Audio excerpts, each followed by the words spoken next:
নববর্ষের ঐকতান ফ্যাসিবাদের অবসান এই প্রতিপাদ্যে আজ সারা দেশব্যাপী পালিত হচ্ছে বাঙালির প্রাণের উৎসব পহেলা বৈশাখ। ইউনেস্কো স্বীকৃত মঙ্গল শোভাযাত্রার নাম এবার পরিবর্তন করে রাখা হয়েছে বর্ষবরণ আনন্দ শোভাযাত্রা। এবার ভিন্ন প্রেক্ষাপটে পালিত হচ্ছে বাঙালির প্রাণের উৎসব। দর্শক, সবাইকে নববর্ষের শুভেচ্ছা জানিয়ে শুরু করছি দেশ টেলিভিশনের নিয়মিত আয়োজন দেশ সন্ধ্যা। সাথে আছি আমি ফারনাজ জুই। নববর্ষের রাজনৈতিক সংস্কৃতি এই শিরোনামে আজকের আলোচনায় স্টুডিওতে আছেন দুজন অতিথি। চলুন এ পর্যায়ে পরিচিত হই। আছেন অধ্যাপক ডক্টর আবুল কাশেম ফজলুল হক, শিক্ষাবিদ। সেই সঙ্গে আরও আছেন সামান্তা শারমিন, মুখপাত্র জাতীয় নাগরিক পার্টি। দুজনকে আমন্ত্রণ জানাচ্ছি এবং নববর্ষের শুভেচ্ছা জানাচ্ছি। অধ্যাপক ডক্টর আবুল কাশেম ফজলুল হক, আপনাকে দিয়ে আলোচনাটা শুরু করতে চাই। যেমনটি বলছিলাম যে বাঙালি জাতির অস্তিত্বের সাথে, ঐতিহ্যের সাথে, প্রাণের সাথে মিশে আছে উৎসবটি, সেটি হচ্ছে নববর্ষ উদযাপন। জানতে চাই, ভিন্ন প্রেক্ষাপটে নববর্ষ আমাদের জীবনে যে এলো, এই বিষয়টি আপনার কাছে কিভাবে ধরা দেয়? অধ্যাপক ডক্টর আবুল কাশেম। ধন্যবাদ। সারা পৃথিবীতে বিভিন্ন রাষ্ট্রীয় যে কাজকর্ম সেগুলো খ্রিস্টাব্দ দিয়ে করা হয়। বাংলাদেশে অনেকে বলেন ইংরেজি তারিখ না, এটা খ্রিস্টীয়। তো আমাদের দেশেও তাই, খ্রিস্টাব্দ দিয়েই আমাদের জাতীয় জীবনের সরকারি অফিসের সব কর্মকাণ্ড চলে এবং পৃথিবীতে ব্যতিক্রম নাই। আধুনিক সভ্যজগতে প্রতিটি রাষ্ট্রেই ইংরেজি ভাষা বলে লোকে, কিন্তু আসলে এটা খ্রিস্টীয় সন এটা ব্যবহার করে। বাংলাদেশেও আমরা অবশ্যই এই খ্রিস্টীয় সন, খ্রিস্টাব্দ তাই ব্যবহার করব এবং তার সঙ্গে দিন, মাস, বছর, শতাব্দী এগুলি দেখব। কিন্তু আমাদের নিজেদেরও একটা সন, তারিখ ইত্যাদি ছিল, আছে এখনও। এইটাও আমরা রক্ষা করতে চাই, কার্যক্ষেত্রের পরিসর বাড়াতে চাই না, যেখানে আছে সেখানে থাকবে এবং স্বাভাবিক গতিতে যদি কোনো কালে এটা বিলুপ্ত হয়ে যাবে, কিন্তু আমরা অতিরিক্ত চেষ্টার দ্বারা সেটাকে বিলুপ্ত করতে চাই না। আর আমাদেরও যে একটা সন্তারিখ ছিল এবং সভ্যতার অগ্রগতিতে অতীতে আমাদের পূর্বপুরুষেরাও যে অগ্রসর চিন্তা করতেন, ভবিষ্যৎ চিন্তা করতেন, নিজেদের উন্নতির জন্য, এর একটা পরিচায়ক বাংলা সন। বাংলা সনের উদ্ভব কীভাবে হয়েছে এর একটা ইতিহাস আছে, অনেকে সেটা লিখেছেন, আলোচনা করেছেন। যাদের বিশেষ আগ্রহ, বই খোঁজ করে বই পড়লে সেটা জানতে পারবেন। তো অন্য সব জাতি এবং রাষ্ট্রের মতো আমাদের জাতি এবং রাষ্ট্রেরও এই খ্রিস্টাব্দ দিয়েই সব কাজ আমরা করব এবং এটিতে পরিবর্তন করার ফল ভালো হবে না, এটাকে আমরা রক্ষা করব। আর বাংলা সন আমাদেরও যে একটা সন্তারিখ ছিল, এটা স্মরণ করিয়ে দেয় আমাদেরকে এবং সেইটাও আমরা অন্তত নববর্ষ উদযাপনের মধ্য দিয়ে রক্ষা করব। তো নববর্ষ উদযাপনে কেবল সন্তারিখ, খ্রিস্টাব্দ এইটা দেখলে তো হবে না, তুলনা করলে হবে না। আমাদের নিজেদের জাতীয় উন্নতি, আমাদেরও একটা ঐতিহাসিক আত্মবিকাশের পরম্পরা আছে, ধারাবাহিকতা আছে, যেটাকে ঐতিহ্য বলে। কাজে আমাদের ইতিহাস, আমাদের ঐতিহ্য, আমাদের জাতীয় চরিত্রের ক্রমবিকাশ, আমাদের শিক্ষা দীক্ষা এবং উন্নতির ধারা, এইগুলোই আমরা বিশেষভাবে চাইব যে পয়লা বৈশাখে অনুষ্ঠিত হোক। এবং এর মধ্য দিয়ে আমাদের যে জাতীয় জাগরণ, জাতীয় ঐতিহ্য রক্ষা এবং ঐতিহ্য অবলম্বন করে সামনে যাওয়া, এর একটা উপায় যাতে হয় বা সহায়তা হয়, প্রেরণা জাগাতে এই চেষ্টা থাকা উচিত। এখন বাংলা সন্তারিখ গ্রামাঞ্চলেই ব্যবহৃত হয়েছে, আমরা যতটা জানি পাই। যারা ফসল বোনের কোন মাসে, কোন সময়ে, কোন ফসলের বীজ লাগাতে হবে বা বুনতে হবে, কোন সময়ে ধান বা অন্যান্য ফসল উঠিয়ে আনতে হবে, এই সংক্রান্ত কাজেই বাংলা তারিখ বিশেষভাবে ব্যবহৃত হয়েছে। এবং খাজনা দেবার সময়ও এই বিষয়টি ব্যবহার করা হতো। আর এখানে আরবি যেটাকে বলে হিজরত, হিজরি সন, এটারও ব্যবহার কিছু কিছু করে, যারা বেশি ধর্মীয় তারা সেটা চেষ্টা করে। তো এই নানা কিছু থাকবে। এখন বাংলা নববর্ষ উদযাপনের একটা বিরুদ্ধ শক্তি আমাদের দেশে ছিল, আছে। কারা এবং কেন বিরোধিতা করে? আমার মনে হয় এই বিরোধের কোনো মীমাংসা আগামী অল্প সময়ের মধ্যে হবে না। এর মধ্যে রাজনৈতিক, অর্থনৈতিক, নিজেদের ব্যক্তিগত, গোষ্ঠীগত স্বার্থ জড়িত আছে। কাজেই রাজনৈতিকভাবে যারা আমাদের রাষ্ট্র সম্পর্কে ভিন্ন রকম চিন্তা করেন, যে আমাদের দরকার ইসলামী রাষ্ট্র করা, আর আমরা চাই যে আমাদের জাতীয় বৈশিষ্ট্য, আমাদের জাতীয় অগ্রগতি, যে তার ভিত্তিতে বাঙালি সংস্কৃতি। কেউ যদি বাংলাদেশি সংস্কৃতি বলতে চান বলুন, তাতেও আমাদের আপত্তি নেই। কিন্তু বাংলাদেশ রাষ্ট্র এবং বাংলাদেশের জনগণের সার্বিক কল্যাণের একটা বোধ থাকা দরকার। কিছু লোকের অথবা কোনো একটা গোষ্ঠীর স্বার্থ চিন্তায় সেটা হলে ব্যাহত হবে। এখানে বাঙালি আছে, তাদের অনেকগুলি ক্ষুদ্র নৃগোষ্ঠী আছে, শিক্ষিত লোক আছেন, অশিক্ষিত লোক আছেন, ধনী আছেন, মধ্যবিত্ত আছেন, গরিব আছেন, নানান অবস্থানের লোকজন আসেন। সেইভাবে সর্বজনীন কল্যাণে আমাদের চিন্তা করা উচিত। মানুষে মানুষে পার্থক্য আছে নানান দিক দিয়ে, এই পার্থক্যটা বাস্তব। কিন্তু প্রকৃতি নেচার মানুষের মধ্যে যে পার্থক্য সৃষ্টি করেছেন, তার অতিরিক্ত পার্থক্য আইন কানুন বিধিবিধান এবং সংস্কৃতি দিয়ে সৃষ্টি করলে তা অকল্যাণকর হবে।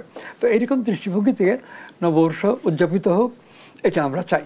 আর আমাদের যে সংগ্রাম, যদি আমরা গত 100 বছর 150 ইংরেজ আমল থেকে ধরি, এই সংগ্রামের মধ্য দিয়ে আমরা আধুনিকতার দিকে, নতুন চিন্তাভাবনার দিকে, বিশেষ করে বিজ্ঞানের প্রতি অনেকটাই আগ্রহী হয়েছে। তো আমাদের জাতি যারা শিক্ষিত লোক রাষ্ট্র পরিচালনা করে তাদের, কিন্তু এই অগ্রগতিকে পছন্দ করেন না এবং গোটা ব্যাপারটাকেই ধর্মীয় দৃষ্টিতে দেখা, যারা মুসলমান ইসলামের দৃষ্টিতে দেখা এই চেষ্টা করেন।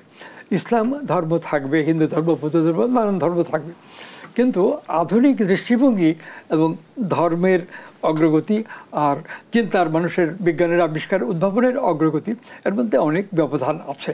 আমরা বিজ্ঞানসম্মত মানবীয় চিন্তাভাবনার আগ্রহী। এবারে আমরা দেখলাম যে মঙ্গল শোভাযাত্রার নাম পরিবর্তন হয়ে সেটি বর্ষবরণ আনন্দ শোভাযাত্রা হলো।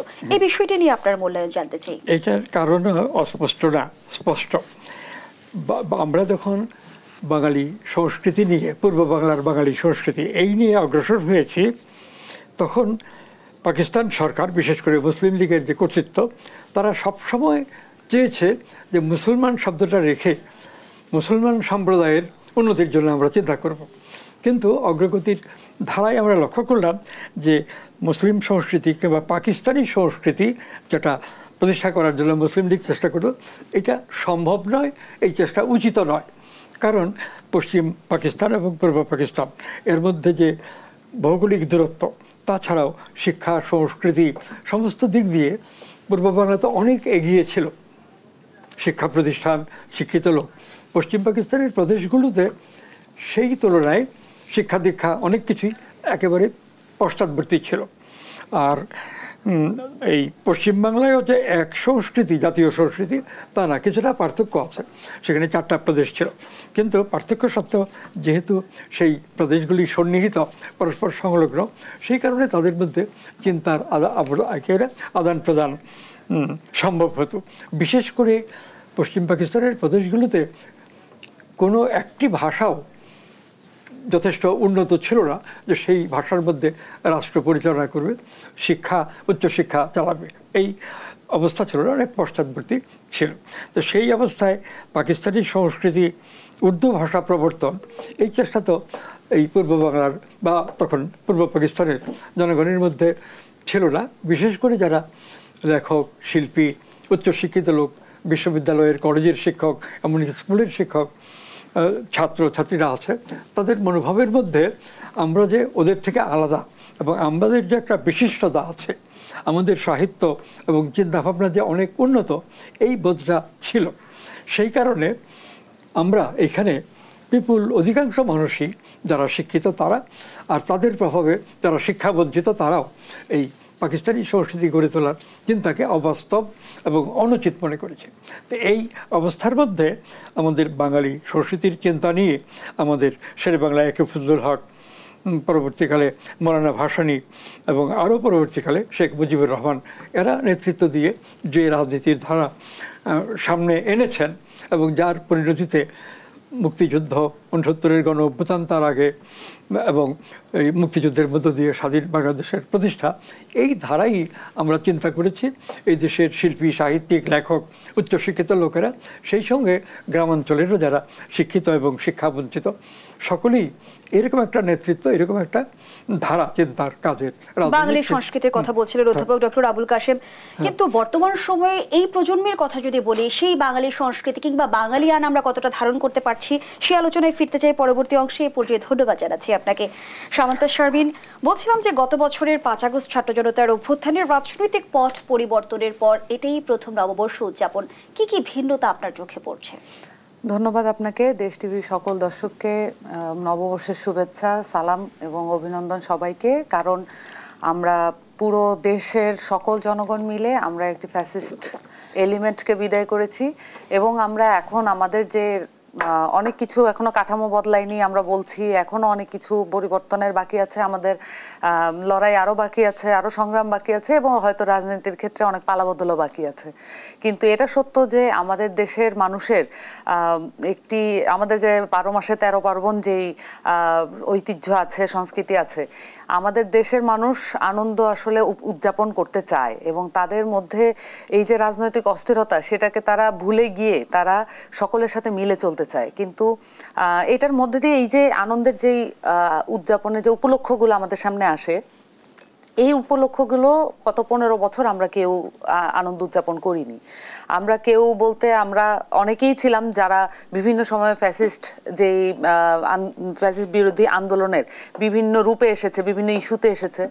এই আন্দোলনগুলোতে যারা যুক্ত ছিল তারা, আমরা ঠিকমতো ঈদও উদযাপন করিনি। আমাদের কাছে মনে হয় নাই যে একটা ফ্যাসিস্টের শাসনামলে কোনোভাবেই ঈদ উদযাপন করা যুক্তিযুক্ত। একইভাবে আমরা বৈশাখও উদযাপন করিনি এবং আমি বলতে পারি যে গত 15 বছর আমার মন নিরানন্দ ছিল। এবং এই বছর যদি বলেন পরিবার সাথে এবং সেই সাথে রাজনৈতিক যে বন্ধু বান্ধব আছে সবকিছু মিলিয়ে একটা সত্যি একটা আনন্দের আবহ এবার ঈদেও ছিল এবং এটা বৈশাখেও দেখতে পাচ্ছি এবং ভবিষ্যতেও মনে হয় আমরা যদি অন্তত ফ্যাসিস্ট কাঠামোকে বিদায় করার এই আলাপটা অন্তত জারি রাখতে পারি, তাহলে এই পরিবেশটাতে আমরা অন্তত সামনের দিনে যতগুলো উপলক্ষ আছে এই উপলক্ষগুলো আমরা উদযাপন করতে পারবো একসাথে জাতিগতভাবে। এবারে শোভাযাত্রা রাজনৈতিক কিনা এই প্রশ্ন কিন্তু আমরা বিভিন্ন মহলে দেখছি। আচ্ছা দেখেন, মানে মঙ্গল শোভাযাত্রা যেটা ছিল, এখন যেই প্রসেশনটা আসলে অ্যারেঞ্জ হয়, এটা চারুকলার পক্ষ থেকে এটার অফিসিয়াল যে এটার ব্যাখ্যা সেটা হচ্ছে বাঙালি নারীর ব্রত আচার অংশ, ব্রত আচারের অংশ হিসেবে শোভাযাত্রা, এটার একটা এক্সপ্রেশন হিসেবে, এটা একটা অফিসিয়াল স্টেটমেন্ট হিসেবে গেছে। এখন যদি দেখি যে পুরো এই যে নববর্ষ কেন্দ্রিক হিন্দু নারীর কি ধরনের ব্রত আচার তারা পালন করে, সেখানে কিছুটা এটার সাথে দেখবেন যে ওই ফাস্টিং এর একটা ইস্যু আছে। মানে তারা এক ধরনের সারাদিন উপাস থাকবে এবং মুখে কিছু দিবে এবং নির্দিষ্ট কিছু আইটেম তারা গ্রহণ করবে।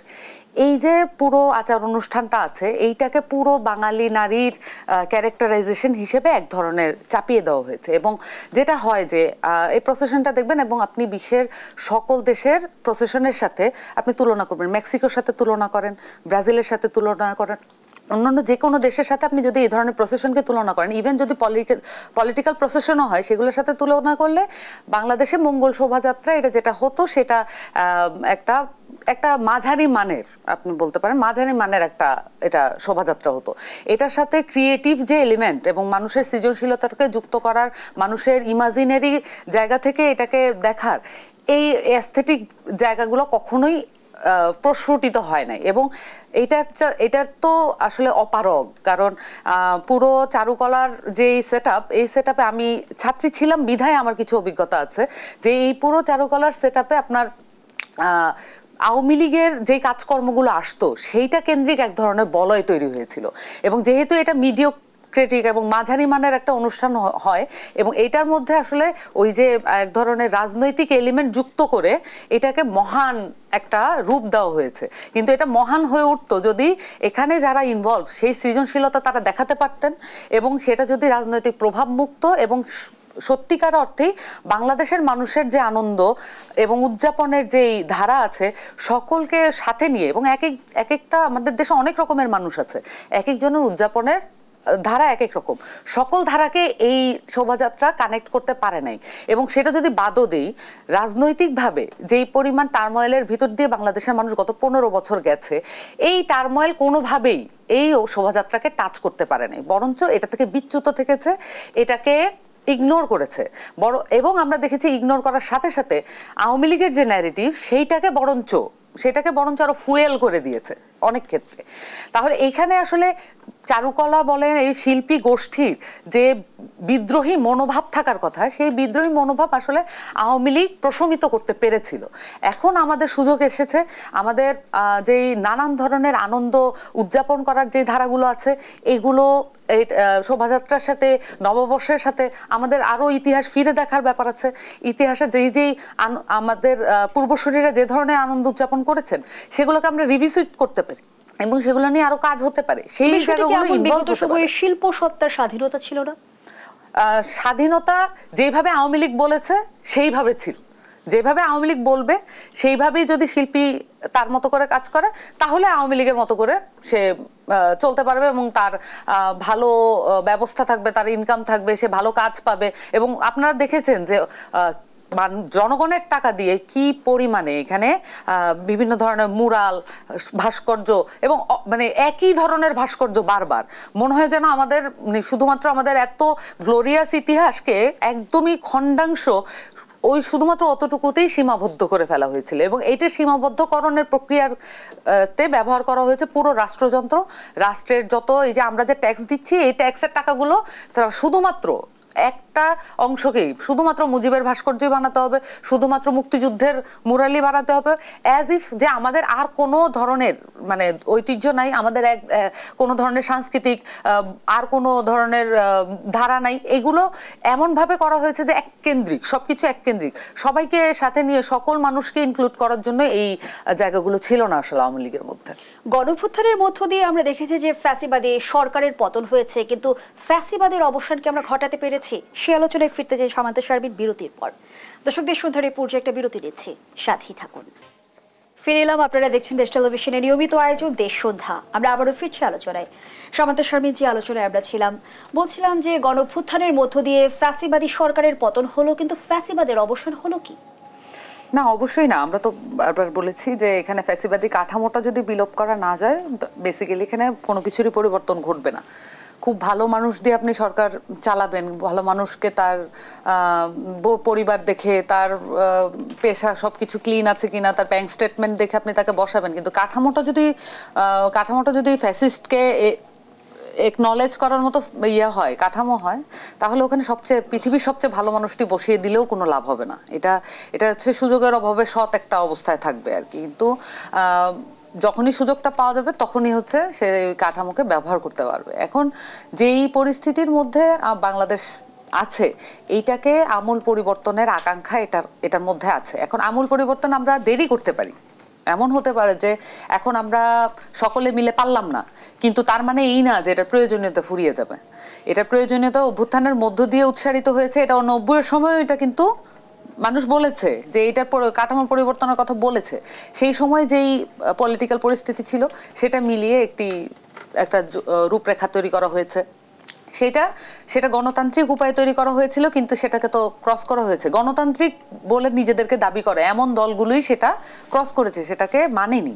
তাহলে বাংলাদেশের মানুষ বারবার সংগ্রাম করে এক একটা অর্জন নিয়ে আসে, বারবার সংগ্রাম করে বলতে চায় যে এই কাঠামোটা তার জন্য ঠিক না, গণতান্ত্রিক না, এবং কাঠামোটাকে পরিবর্তন করা প্রয়োজন।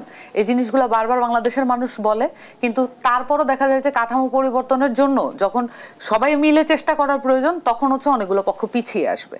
এখন এইখানে বাংলাদেশে যে কাঠামোটা আছে, এটা স্বৈরতন্ত্রকে প্রমোট করার একটা কাঠামো, এবং এটা হচ্ছে স্ট্রাকচার প্রমোটেড একটা ফ্যাসিজম ক্রিয়েট করে।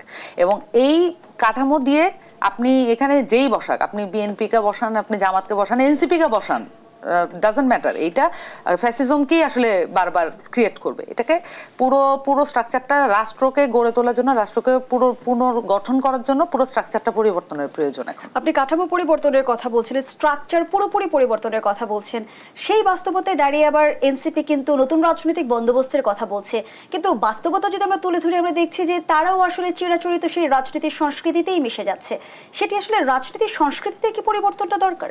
না, দেখুন এখানে একটা হচ্ছে প্রয়োজন, আমি বারবার বললাম যে প্রয়োজন ফুরিয়ে যাবে না। একটা হচ্ছে যে আমরা কিছু এইখানে এখন যে পলিটিক্যাল পরিস্থিতি, এখানে একটা বড় একটা রাজনৈতিক দল নানান রকমের ইন্টিমিডেশন ব্যবহার করছে, নানান রকমের পরিস্থিতি, জেলা ওয়ারি বলেন, তারপর হচ্ছে উপজেলা, বিভিন্ন জায়গায় ঢাকা ভিত্তিক বলেন। আজকেও আপনারা দেখেছেন যে একজন আসামি সন্ত্রাসী ছিল, সে হচ্ছে তার যে ছিল, মানে তার যে এলিগেশন ছিল সেগুলোকে রিফিউট করার কোনো সুযোগ নেই। সে এখন বেরিয়ে এসে সে শোডাউন করতেছে এবং তাকে ওয়েল অ্যাকসেপ্টেড করে নিচ্ছে দলগুলো। এখন এই ধরনের পরিস্থিতিতে আসলে আমরা নানান রকমের পলিটিক্যাল সিচুয়েশনে থাকতে পারি। সে শোডাউনের সংস্কৃতি কিন্তু আপনারাও বলা যায় যে সেই পথেই হাঁটছে। মানে আমি এটাকে ডিফেন্ড করব না, কিন্তু আপনি যদি দেখেন যে তুলনাটা কোথায় আসছে, একজন মানে দাগী সন্ত্রাসী, তাকে এলাকায় সবাই সন্ত্রাসী হিসেবেই চিনে, এখনো চিনে, এবং তার সাথে একটা অভ্যুত্থানের যে নেতা ছিল। এখন আমরা তো বলেছি যে আমরা নতুন একটি দল, আমাদের কিছু ভুলভ্রান্তি থাকবে, এবং আমরা অনেক সময় দেখা যায় যে এলাকার যে মানে বড় বড় দলগুলো যে ইন্টিমিডেশন, সেইটার মধ্যে পড়ে অনেকেই মনে করতে পারে যে আচ্ছা এটা না করলে তো আসলে এই মুহূর্তে কিভাবে এনসিপি দাঁড়াবে, বা আমার নিজেরই বা জায়গাটা কোথায়, এই ধরনের সিচুয়েশন ক্রিয়েট হতে পারে। কিন্তু আমরা মনে করি যে এটা আমাদের দলীয় অবস্থান না, এবং এইটা আমরা আমাদের দলের সকলে এটা এন্ডোর্স করে, ব্যাপারটা এরকম মনে করার কোনো কারণ নেই। আর কাঠামো পরিবর্তনের ব্যাপার, এটা আমূল পরিবর্তনই করতে হবে, আমূল সংস্কারই করতে হবে। এটার প্রয়োজনীয়তা এই মুহূর্তে না পারার যে অপারগতা, সেইটার থেকে এটার প্রয়োজনীয়তা কখনো ফুরিয়ে যাবে না, এর প্রয়োজনীয়তা থাকবে। দেখুন একটা অভ্যুত্থান হয়েছে, এটার মধ্য দিয়ে এখন একটা দল এটাকে বলার চেষ্টা করছে, বিএনপি এটাকে বলার চেষ্টা করছে যে মানুষ ভোট দেওয়ার জন্য শুধুমাত্র গণতান্ত্রিক আকাঙ্ক্ষা থেকে বেসিক্যালি ভোটকে মিন করছেন, এবং তারা বলছেন যে নির্বাচনের আকাঙ্ক্ষা থেকে বেসিক্যালি গণ অভ্যুত্থান সংগঠিত হয়েছে।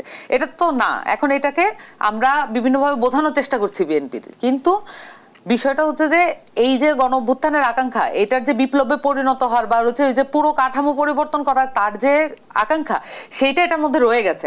এখন যদি করা না যায়, আমাদের পরের জেনারেশন করবে, তারপরের জেনারেশন করবে, কিন্তু এটা রয়ে যাবে।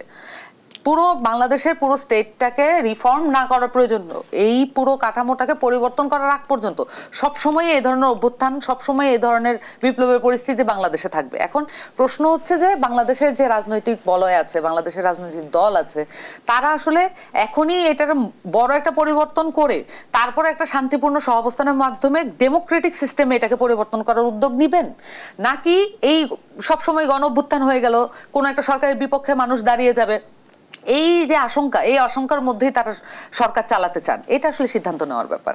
ধন্যবাদ জানাচ্ছি আপনাকে অধ্যাপক ডক্টর আবুল কাশেম ফজলুল হক। বাঙালির সংস্কৃতি এই মুহূর্তে প্রজন্ম কতটা ধারণ করতে পারছে, আমি বাঙালিয়ানার কথা জানতে চাই। একটা ব্যাপার হলো যে আমাদের দেশে কিছু চিন্তা চর্চা ছিল, রাজনীতি, শিক্ষা ব্যবস্থা, বিচার ব্যবস্থা, জনজীবন, প্রশাসন, এইসব বিষয়ে, কিন্তু সেই চিন্তার চর্চাটা তো বাংলাদেশ স্বাধীন রাষ্ট্র হিসেবে প্রতিষ্ঠিত হওয়ার পর আর ধারাবাহিকতা রক্ষা করে চলেনি। প্রথম কয়েক বছর গেছে একরকম উত্তেজনা, তারপরে সামরিক শাসন হয়েছে, তারপরে আরও নানান পরিবর্তন হয়েছে, এবং খালেদা জিয়া এবং শেখ হাসিনা এদের নেতৃত্বে বিএনপি এবং আওয়ামী লীগ অনেক দিন এই দেশ শাসন করেছে। এরশাদ তিনিও 9 বছর ছিলেন এবং মিলিটারি থেকে আসা। তো এই ঘটনা প্রবাহের মধ্য দিয়ে আমাদের যে রাজনৈতিক বিকাশ হয়েছে স্বাভাবিক, এটা বলা যাবে না। নানান অস্বাভাবিক ঘটনার মধ্য দিয়ে আমাদের এই আজকে 53 বছর বোধহয় পার হয়েছে এই রাজনৈতিক অগ্রগতি। এটা নিয়ে আমাদের অবশ্যই ক্রিটিক্যাল হওয়া উচিত, এবং এই 53 বছরের মধ্যে কেন একটা রাজনৈতিক ব্যবস্থা, একটা সরকার ব্যবস্থা, জনজীবন পরিচালনার ব্যবস্থা গণতন্ত্রের নামে হোক বা অন্য কিছু, এই সম্পর্কে কোনো পরিচ্ছন্ন চিন্তা আমরা কোনো লেখকের, বুদ্ধিজীবীদের, চিন্তাবিদের কাছে পাই না। বিশ্ববিদ্যালয়গুলোতে যেগুলো পাবলিক ইউনিভার্সিটি, রাষ্ট্রবিজ্ঞান বিভাগ আছে, তো এই রাষ্ট্রবিজ্ঞান বিভাগের শিক্ষকেরা রাজনীতি বিষয়ে, রাষ্ট্র বিষয়ে পড়ার ক্লাসে ছাত্রদের এবং তার জন্য তারা বেতন পান, চাকরি রক্ষা, এই জন্যই পড়ান। এর চিন্তে কোনো উচ্চ মানসিকতা সম্পর্ক বিশেষ কারো নাম আমরা বলতে পারি না। ছাত্রছাত্রীরা পড়ে যে তারা পড়ে ভবিষ্যতে চাকরি করবে, জীবিকা নির্বাহ করবে, বেশি অর্থ আয় করবে, এরকম মানসিকতা নিয়ে। কিন্তু আমাদের সকলের জীবনকে একটা মিনিমাম স্ট্যান্ডার্ডের ভালো অবস্থায় আমরা নিয়ে যাব এবং এইখানে যে রাজনৈতিক নেতৃত্ব দরকার সেটা আমরা গড়ে তুলব এবং যারা রাজনীতি করতে আসবেন তারাও নিজেদের রাজনৈতিক চিন্তা চেতনাকে উন্নত করবেন। এরকম একটা ব্যাপার তো বাংলাদেশে গড়ে ওঠেনি। আমাদের এখানে যারা বড় নেতা ছিলেন, আমাদের শেরেবাংলা ফজলুল হক, তার তো বক্তব্য একটা ছিল, একটু চেষ্টা করলেই জানা যায়। তিনি যে ঠিক রাজনীতির কোনো সর্বাত্মক আদর্শ অবলম্বন করেছিলেন তা না। তার কথা একটাই ছিল যে এই দেশের কৃষকদের দুর্দশা আমি দেখেছি নিজের জীবন দিয়ে, চারপাশে দেখে। তাছাড়া এই এতটাই বঞ্চিত করে রাখা হয়েছে কৃষক, আমি যদি কৃষকদের কল্যাণে কিছু কাজ করতে পারি তাহলেই মনে করবো যে আমার রাজনীতি সফল। তো এইভাবে পরবর্তীকালে তিনি বলছেন যে শ্রমিকরাও এদেশে গড়ে উঠেছে, শ্রমিকরাও যে উৎপাদন করে তার উপরেই আমাদের সংস্কৃতি, সভ্যতা, জীবনযাত্রা সবটা। তো এই কৃষকদের সঙ্গে শ্রমিকদেরও কল্যাণ করতে হবে। এইভাবে শেরেবাংলা রাজনীতির মোট বক্তব্য এরকম। বর্তমান বাস্তবতায় রাজনীতিতে গুণগত পরিবর্তন আনতে হলে কি করণীয়? আচ্ছা, তো গুণগত পরিবর্তন আনতে গেলে রাজনীতির জন্য কোনো শিক্ষা দীক্ষা দরকার নাই। রাজনীতি করলেই রাজনীতিবিদ হওয়া যায়, এর মধ্যে তাদের কেউ কেউ নেতা হন, এই মনোভাব নিয়ে আমাদের চলছে। রাজনীতির জন্য যে শিক্ষা দীক্ষার দরকার আছে, অন্তত নিজের জাতির ইতিহাস, আমাদের রাজনীতির ইতিহাস, আমাদের পরাধীনতা এবং স্বাধীনতার ইতিহাস, আমাদের বলা হয় 1000 বছরের ইতিহাস, তার চাইতে বেশি সময়ের ইতিহাস আমাদের আছে, প্রায় 1500 বছরের। এই ইতিহাস সম্পর্কে আমাদের নেতারা তো এই কালে বহুলাংশে অজ্ঞ থাকছেন এবং উপস্থিত বর্তমানের অস্থিরতা নিয়ে তারা ক্ষমতায় যেতে চাইছেন। দেশবাসীর কল্যাণের কথা তারা বলছেন বটে, কিন্তু আমরা কোন লিডারকে বলবো যে প্রকৃতপক্ষে দেশবাসীর কল্যাণের চিন্তা করেন?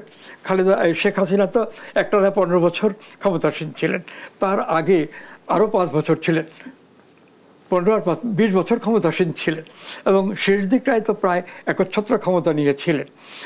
তার শাসনকালে তার নিজের ক্ষমতায় আসা, এটা তো কোনো ডেমোক্রেটিক পদ্ধতিতে আসেননি। মিনিমাম যে নির্বাচনের মাধ্যমে আসবেন সেই নির্বাচনটাও তো সুষ্ঠু ছিল না।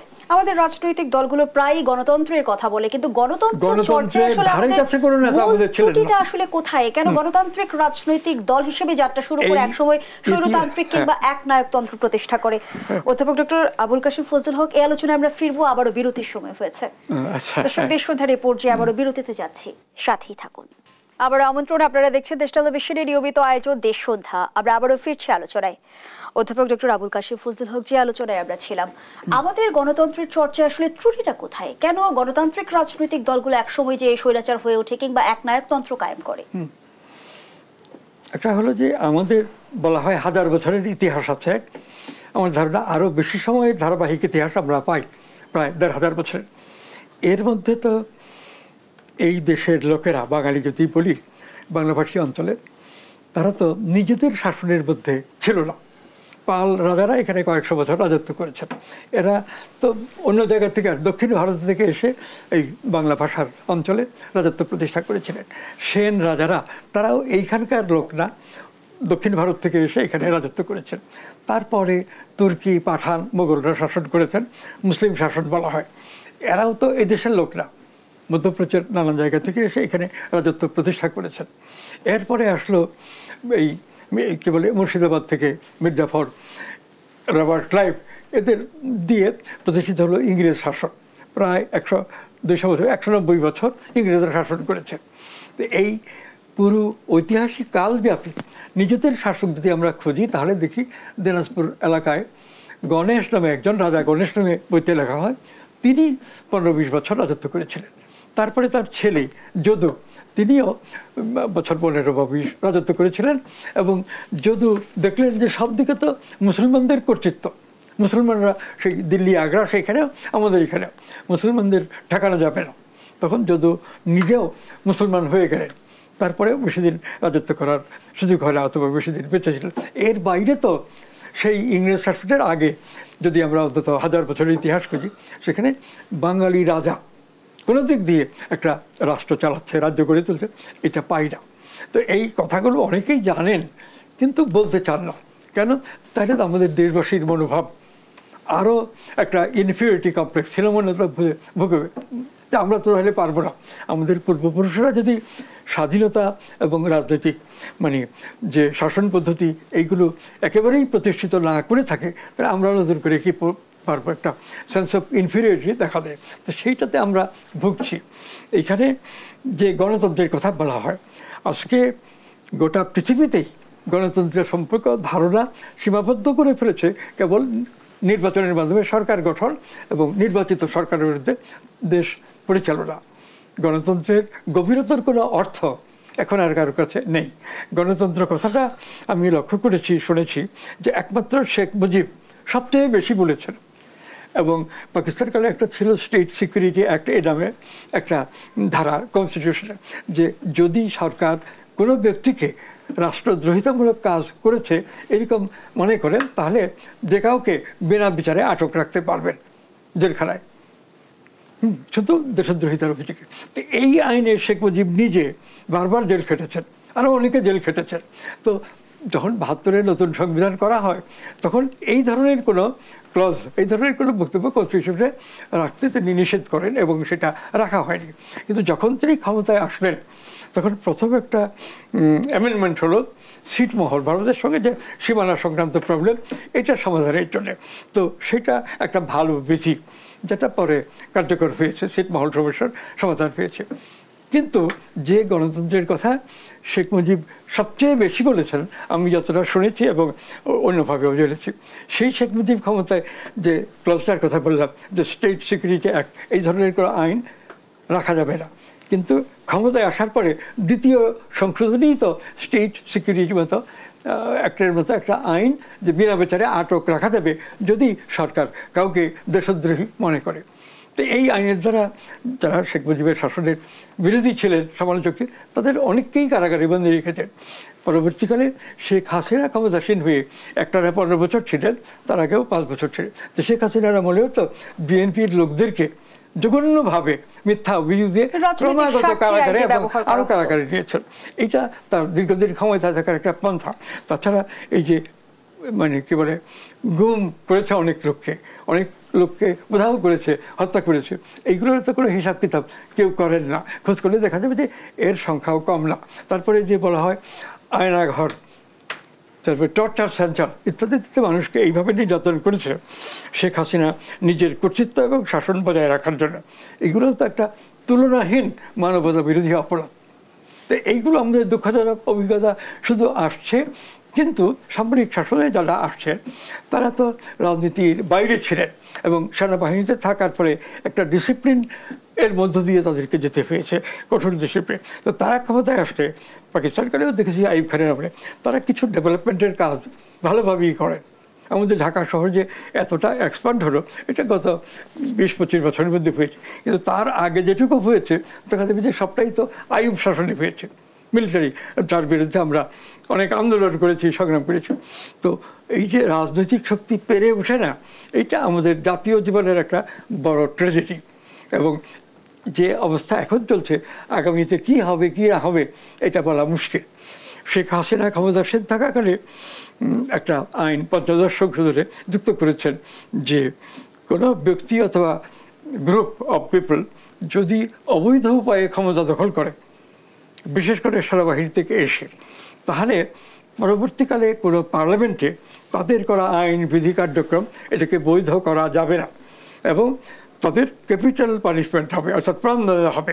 তো এই আইন করার ফলে অবশ্যই মিলিটারিরা যারা কিছুটা হইলেও এখনও ক্ষমতা লিপ্স আছেন, তারা তো পিছিয়ে যান যে কোনোভাবেই তো আমরা আইন সিদ্ধ করতে পারবো না, তাহলে তো এটা বংশানুক্রমিকভাবে আমাদের জন্য একটা ক্ষতিকর ব্যাপার হয়ে থাকবে। এটা একটা বড় কারণ যে মিলিটারি শাসন আসছে না। দ্বিতীয় হলো, মিলিটারি শাসন না আসলেও সিভিল সোসাইটি অর্গানাইজেশন তাদেরও তো একরকম রাজনীতি আছে, ভালো রকম রাজনীতি আছে। আমাদের রাজনীতিতে স্বাভাবিক গতিতে এগোয় না, তার একটা বড় কারণ এই civil society organisation. NGO, civil society. NGO হলো গরিবদের মধ্যে কাজ করে, আর সিভিল সোসাইটি হলো যারা রাজনীতিবিদদের মধ্যে, বুদ্ধিজীবীদের মধ্যে, অ্যাডভোকেট, জার্নালিস্ট, এই ইন্টেলেকচুয়াল কমিউনিটির বিরুদ্ধে কাজ করে, তাদের অর্গানাইজেশনগুলো সিভিল সোসাইটি অর্গানাইজেশন। এখানে বেশ সিভিল সোসাইটি অনেক অর্গানাইজেশন আছে। তো এইসবের যে রাজনীতি, সেটা তো বাংলাদেশের রাজনীতির স্বাভাবিক বিকাশের পরিবর্তনটা রাষ্ট্রের পরতে পরতে দরকার। ধন্যবাদ জানাচ্ছি আপনাকে সামান্তা শারমিন। নতুন বছর মানে কিন্তু নতুন করে স্বপ্ন দেখা, নতুন করে আশা প্রত্যাশার সমীকরণটা কষা। সেই জায়গা থেকে এই নতুনত্বের প্রতিফলন রাজনৈতিক অঙ্গনে কতটা পৌঁছাবে? আমরা রাজনৈতিক অঙ্গনে যে সংকট দেখছি, নির্বাচন সংস্কার ইস্যুতে রাজনৈতিক দলগুলোর মাঝে যে মত পার্থক্য দেখছি, তার সমাধান হবে কি? দেখেন, এখানে হ্যাঁ একটা সংকট তৈরি হচ্ছে, কিন্তু আমার যদি বলেন যে আমার সত্য কথা যদি বলি একেবারে, যে আমার কাছে মনে হচ্ছে এটা স্থায়ী না। মানে এটা টেবিলে বসলে এগুলো সমাধান করা সম্ভব, এবং সেই সদিচ্ছা থাকলে, যেহেতু সকলেই এখানে অভ্যুত্থানের মধ্য দিয়ে উঠে আসা, অভ্যুত্থান আমাদেরকে একটি গুণগত পরিবর্তনের মধ্যে দিয়ে নিয়ে গেছে আমাদের পুরো। হ্যাঁ, এটা হয়তো রাষ্ট্রীয় কাঠামোর মধ্যে এখনো প্রতিফলিত হচ্ছে না, কিন্তু যদি মানুষের মধ্যে রাজনৈতিক পরিবর্তনের কথা বলি, এক সময় ছিল যে বাংলাদেশের তরুণ প্রজন্ম, বাংলাদেশের মানুষ, তারা রাজনীতি বিমুখ ছিল এবং রাজনীতি করবো না, অ্যাপলিটিক্যাল জেনারেশন তৈরির একটা প্রচেষ্টা এখানে ছিল, এবং সেটা সফল হতে যাচ্ছিল। সেই এক্সপিরিয়েন্সের মধ্যে দিয়ে আমরা গেছি, আমরা জানি। এবং এখন আমরা অভ্যুত্থান আমাদেরকে সেই রাজনীতির যে বিরাজনীতিকরণের প্রভাব থেকে মুক্ত হয়ে আমাদেরকে রাজনৈতিক হয়ে ওঠার একটা সুযোগ করে দিয়েছে, এবং এই গুণগত পরিবর্তনকে ধরে রাখতে হলে আমাদেরকে রাষ্ট্রীয় কাঠামোর পরিবর্তনটা করতে হবে। এখন এইটার প্রয়োজনীয়তাটা উপলব্ধি করতে হবে। এখন অনেকগুলো দলের সমস্যাটা কি হয়, তারা পাওয়ারে ছিল আগে, এবং এটাকে পাওয়ারে দেখে, মানে রাষ্ট্রকে একটা ক্ষমতার বলয় থেকে দেখে অভ্যস্ত। তারা যখন মনে করেন, তারা জানেন যে একটা পাওয়ার থাকলে বাংলাদেশে কত কিছু করা যায়, কত রকমের অন্যায় করা যায়, কত রকমের ধরেন ন্যায় করলেও, আপনি যদি মনে করেন যে আমি চাইলে আমার গ্রামে আমি 20টা ব্রিজ বানাবো, সেটাও করা সম্ভব যদি আপনি ওই রকম পাওয়ারফুল হয়ে উঠতে পারেন। তাহলে পাওয়ার দিয়ে কি কি করা সম্ভব, এই অভিজ্ঞতা তাদের আছে। এই অভিজ্ঞতা সহজে ভুলে যাওয়ার নয়। তারা 15 বছর টানা সংগ্রামের মধ্যে থেকেও, টানা অপারেশনের মধ্যে থেকেও তাদের স্মৃতি থেকে আপনি এটা বুঝতে পারবেন। রাজনীতির চর্চা থেকে জাতীয় নাগরিক পার্টি নিজেদের কতটা আসলে পেছনে রাখতে পেরেছে? দেখেন, আমরা প্রথমেই বলেছি যে আমরা এই ক্ষমতার রাজনীতির বলয়ের বাইরে থাকতে চাই। আমরা বলেছি যে আমরা বলয়ের বাইরে আপনারা আছেন কি? আমরা এই পুরোটাকেই আমরা দেখি কিভাবে, আমরা পুরোটাকেই দেখি হচ্ছে যে এটা একটা রেসপন্সিবিলিটি। আপনি স্টেটে, আপনি পার্লামেন্টারিয়ান হবেন, আপনি নানান রকমের পোস্ট পদবি থাকবে, এবং আপনি জনগণের টাকায় বেতন হবে। এই পুরো জিনিসটাকে দায়িত্বের বলয়ের মধ্যে নিয়ে আসতে হবে। এটাকে ক্ষমতার বলয়ের মধ্যে আছে, এটাকে দায়িত্বের বলয়ে নিয়ে আসলে আপনি দেখবেন যে আপনি আর এমপি হওয়ার লোক পাবেন না, আপনি মেম্বার পার্লামেন্ট, মেম্বার ইউনিয়ন পরিষদের চেয়ারম্যান হওয়ার লোক পাবেন না। যদি এটা থেকে ক্ষমতার যে প্রভাবটা আছে এবং ক্ষমতা যে তারা এনফোর্স করে, মানুষের উপরে যে চাপিয়ে দেয়, এইটাকে আপনি বাদ দিয়ে দেন, কাঠামো পরিবর্তন করে এটা বাদ দিয়ে দেন, আপনি চেয়ারম্যান হওয়ার জন্য, মেম্বার হওয়ার জন্য লোক পাবেন না। এখন এই যে এমপিরা এখানে যারা বসে পার্লামেন্টে, তাদের উপরে যে গুরু দায়িত্ব আছে মানুষের জীবনকে পরিবর্তন করার, মানুষের জীবনকে সিরিয়াসলি মানে ইমপ্রুভ করার, এইটার যে গুরু দায়িত্ব, এটা তারা বোধ করে না। কারণ এখানে সবসময় টাকার খেলা, সবসময় হচ্ছে ক্ষমতার খেলা, সবসময় হচ্ছে এই যে কুক্ষিগত করার।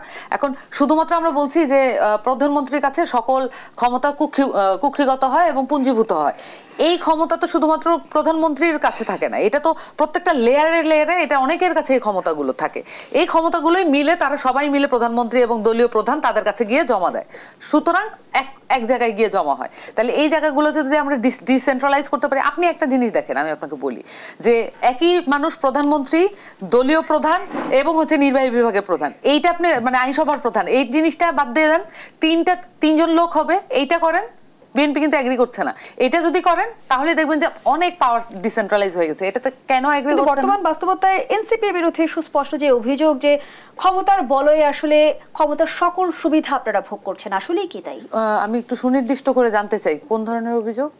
যেমনটি বলা হচ্ছে যে আপনারা এখন পর্যন্ত ক্ষমতায় না যেও ক্ষমতার যাবতীয় সুবিধা ভোগ করতে পারছেন। মানে সুনির্দিষ্ট করে জানতে চাওয়ার মানে হচ্ছে আমি তথ্য প্রমাণ সহ জানতে চাচ্ছি। নিশ্চয়ই আপনি গণমাধ্যমে চোখ রাখেন। না, আমি এই ধরনের নিউজ দেখেছি, কিন্তু আমরা যেটা হচ্ছে যে এটার উত্তর দেওয়া আমার পক্ষে মুশকিল, কারণ যে জিনিসটার কোনো তথ্য প্রমাণ নাই, সুনির্দিষ্ট নয় এবং শোনা যাচ্ছে বা এই ধরনের কথা চলিত আছে, চলিত তো যে কেউ করতে পারে। ধরেন বাংলাদেশের বট বাহিনীর আক্রমণ যে কোনো একটা পোস্টে, এটা তো কমন একটা বিষয় হয়ে গেছে, এবং একটা মহল থেকে কোনো একটা মানে বক্তব্য তুলে দিলেই সেটা পক্ষে 10 জন মানুষ দাঁড়িয়ে যায়, পরের দিন 100 জন মানুষ দাঁড়িয়ে যায়, মানে এটার একটা অনুরণন আছে।